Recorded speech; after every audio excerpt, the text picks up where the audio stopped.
Bismillahirrahmanirrahim. Sahabat yang dirahmati Allah, ada beberapa jenis penyakit ya, atau 3 golongan penyakit. Yang pertama adalah penyakit jasmani atau penyakit fisik, yaitu penyakit yang ada, yang menimpa atau terasa pada anggota tubuh manusia, baik itu pada atau yang terasa atau yang ada, yang menimpa pada daging, pada tulang ya, atau pada saraf, pada perut, dan lain-lain. Dan sifatnya ini adalah terdeteksi secara medis. Jadi penyakitnya terdeteksi secara medis. Penyakit jasmani ya. Penyakit yang menyerang, tertimpa, terasa pada anggota tubuh manusia. Seperti contohnya misalkan keseleo, sakit gigi, sakit kepala, terus penyakit di saraf, sakit perut, dan lain-lain. Itu adalah penyakit fisik. Bagaimana cara mengobatinya atau ikhtiar untuk pengobatannya? Maka obatnya pun perkara yang nampak, yang ada, yang secara bentuk terlihat. Kalau keseleo ya diurut, ya dipijit. Kalau sakit perut ya mengkonsumsi obat sakit perut. Kalau memar ya pakai, atau kegores ya pakai betadine dan seterusnya. Obatnya pun jelas ada bentuknya, ya, nampak, terlihat.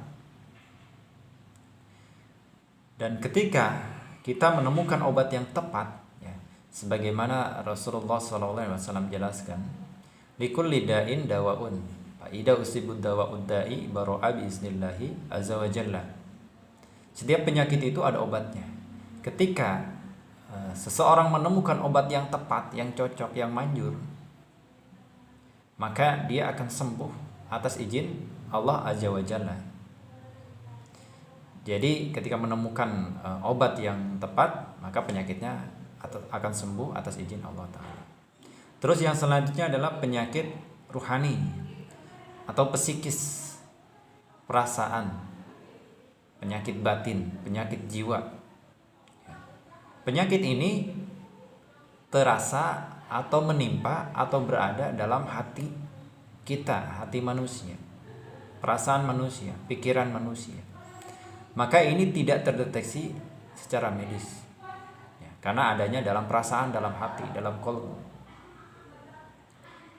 Seperti misalkan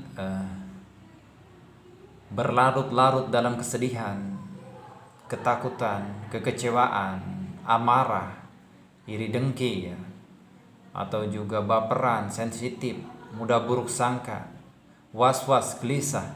Ini adanya dalam hati, karena ini penyakit psikis. Pasti medis pun tidak bisa mendeteksi secara medis. Di lab ya tidak terdeteksi, di rongsen pun ya tidak terdeteksi seperti ini.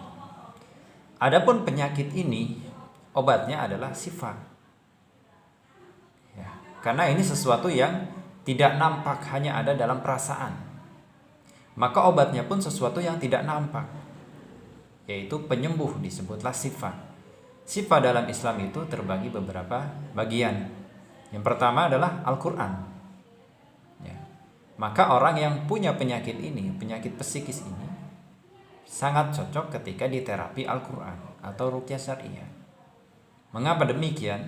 Karena Al-Quran ini adalah sifa'u lima fis sudur, penyembuh atas penyakit yang ada dalam dada, dalam hati, dalam perasaan, dalam pikiran. Gitu ya. Terus juga obat sifa ini atau penyakit psikis ini, ya, penyakit perasaan ini, juga zikir.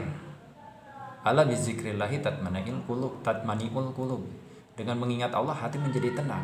Kalau seorang was-was, gelisah, berlarut-larut dalam kesedihan, ketakutan, kekecewaan atau amarah, ya perbanyaklah baca Al-Quran, atau ikut kajian ruqyah syariah, terapi Al-Quran, zikir pagi petang, zikir setelah salat fardu, terus juga sholat sunnah dan lain-lain.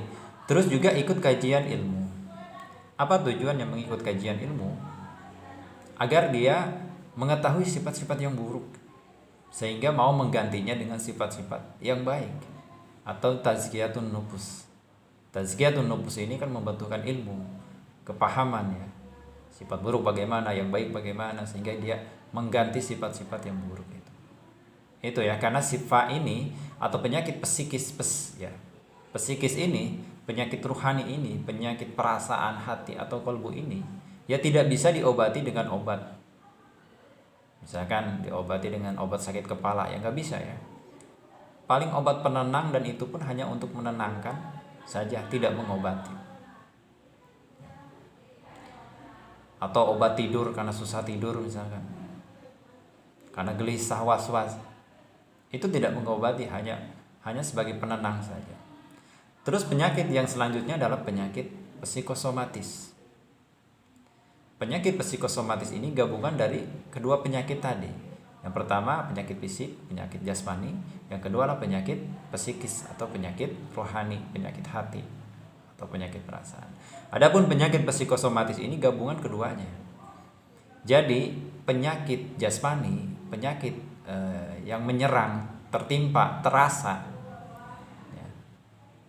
dalam anggota tubuh manusia, baik itu dalam darah, dalam daging, dalam tulang, dalam perut, dalam rahim, dan lain-lain, yang disebabkan atau ditimbulkan atau juga bisa diperparah oleh penyakit hati ya, penyakit psikis, seperti berlarut-larut dalam ketakutan, kesedihan, kekecewaan, amarah, iri dengki, baperan, putus asa, buruk sangka, sensitif ya, sombong, was-was, gelisah, dan lain-lain. Ini disebut penyakit psikosomatis. Jadi kedua-duanya digabung. Penyakit hati yang sudah berdampak kepada kesehatan seseorang, kesehatan jasmani seseorang, tubuh seseorang ya. Nabi SAW menjelaskan dalam hadisnya, ala wa inna fil jasadi mudghah idza salahat salahal jasadu kulluh wa idza fasadal jasadu kulluh ala wa hiyal qalb. Artinya singkatnya bahwa dalam tubuh manusia itu ada segumpal daging. Ketika segumpal daging itu baik, maka baik pula seluruh jasadnya, seluruh tubuhnya, anggota tubuhnya. Nah, tetapi ketika segumpal daging itu buruk, rusak, terganggu, maka rusak pula seluruh jasadnya, seluruh anggota tubuhnya pasti ada yang rusak. Ala wahyal qalb, ketahuilah bahwa itu hati. Ya, ini penyakit psikosomatis. Jadi penyakit hati yang berdampak buruk terhadap kesehatan jasmani kita, yang menimbulkan penyakit jasmani atau memperparah penyakit jasmani. Contohnya asam lambung. Ini asam lambung ada kaitannya dengan perasaan. Atau juga insomnia, migrain ya, sakit kepala sebelah, atau juga sesak napas, penyakit jantung, darah tinggi, dan lain-lain. Itu dampak negatif dari penyakit hati. Ini disebut penyakit psikosomatis. Untuk penyakit psikosomatis obatnya apa? Karena ini gabungan dari kedua penyakit tadi, maka kedua-dua obat tadi harus dilakukan. Baik itu obat yang ada bentuknya ya, misalkan herbal dibekam, atau obat kimia, walaupun sebaiknya jangan obat kimia ya, herbal saja, obat herbal seperti madu misalkan. Kalau lambung nih akar bajaka misalkan, dan lain-lain. Dan juga sifat. Karena apa? Sekali lagi gabungan dari dua penyakit, jasmani dan ruhani. Jasmani ini butuh obat yang sifatnya jasad, ada, nampak ya. Seperti tadi saya sebutkan. Kalau ruhani ini obatnya adalah sesuatu yang tidak nampak ya, yaitu sifat Al-Quran ya, terapi Al-Quran, zikir, sholat, dan ilmu atau nasihat agama.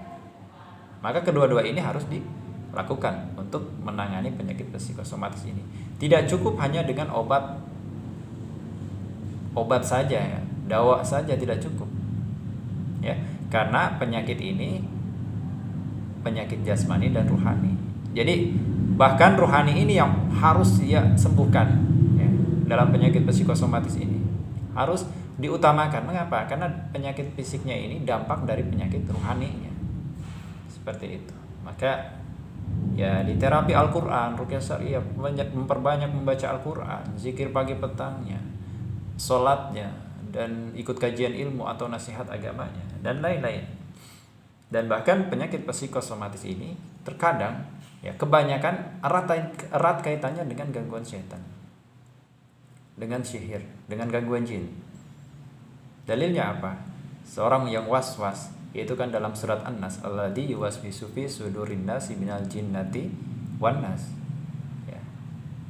Bisikan kejahatan, gelisah, was-was, ketakutan, berlarut-larut dalam kesedihan, tidak pemaafnya, tidak memaafkan kesalahan orang lain, traumatik, ya, mudah marah. Ini kan hasutan-hasutan setan. Ya. Alladzi yuwaswisu fi sudurin nas minal jinnati wan nas. Atau dalam ayat lain, wa kadzalika ja'alna likulli nabiyyin aduwwan syayatinal insi wal jinni yuhi ba'duhum ila ba'din zukhrufal qawli ghurura. Yang membisikkan kata-kata yang indah terkadang yang untuk menipu. Zukhrufal qawli ghurura, itu setan itu membisikkan seperti itu. Seperti itu. Jadi harus ada obat untuk penyakit jasmaninya dan juga untuk penyakit ruhaninya, yaitu dengan sifat. Silahkan nanti disimak video yang selanjutnya. Insya Allah saya akan bahas satu persatu penyakit psikosomatis, contohnya apa, misalkan asam lambung. Nah, bagaimana tipsnya kita supaya bisa lepas ataupun berusaha agar bisa sembuh dari asam lambung. Silakan dilihat saja nanti di video selanjutnya, dan jika bermanfaat silakan di-share, like, dan juga jangan lupa di-subscribe. Barakallahu fikum.